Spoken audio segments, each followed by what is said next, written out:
The Senate finally holding a confirmation hearing for Supreme Court nominee Judge Neil Gorsuch. That hearing, Monday. A confirmation vote hasn't been set, but it's not expected to occur before April. And the president's labor nominee has his confirmation hearing set for next Wednesday. Democrats still slow walking the president's nominees for Secretary of Agriculture and U.S. Trade Representative, but progress is being made. Joining me now to discuss the upcoming Gorsuch confirmation hearing, as well as the extreme betting order and two district court judges, federal judges who went rogue, and the deep state war that is being conducted against the president's administration. We're joined now by Congressman Louie Gohmert. He serves on the House Judiciary Committee. And Congressman, it's great to see you, and it's great to see you in front of the White House. Well, our president had a wonderful event for the Prime Minister of Ireland. He's a cheerful fellow, chap, and nice event. Wow. Yeah, they know how to throw a party here. It's nice.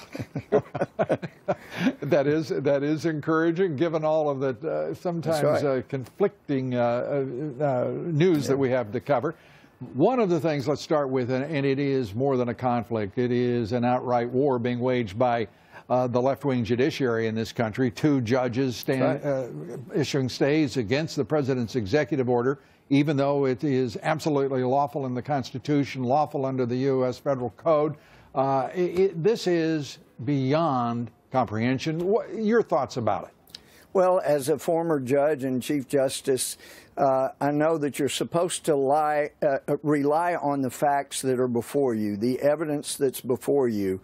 And these judges, even on the other orders, they were relying on statements that were made previously, when what they're supposed to look at is what the four corners of this document, what's within those four corners, and rule on there. And as I understand it, I asked my staff to pull it. I'll read it later tonight. But as I understood it, they were telling me it was over 40 pages, and it was delivered in 2 hours. Yeah. So he must have had his mind made up long before they even had oral arguments on the thing.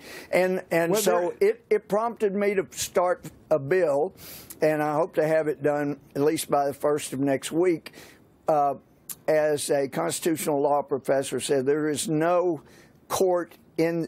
federal court in the United States that does not owe its existence and its jurisdiction to Congress. The only one that does is that doesn't rely on Congress is the Supreme Court. Well, you've got so we made. Well, we're gonna.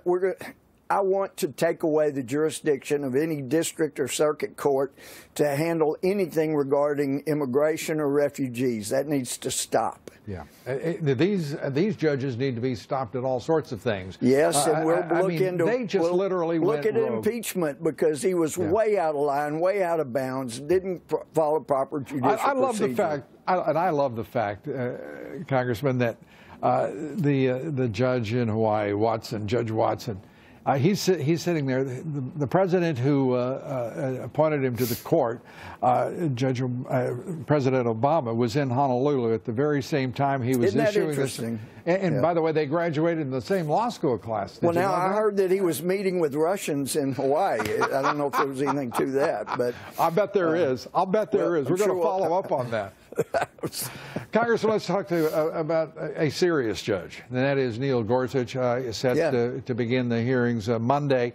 Everyone I hear says only the nicest things. Plaudits flow in his direction without interruption or qualification. This shouldn't take more than a day. We're hearing there won't be a confirmation until April. What's the deal? Well, of course, if they're too nice, then some of us may worry, but it shouldn't be particularly brutal.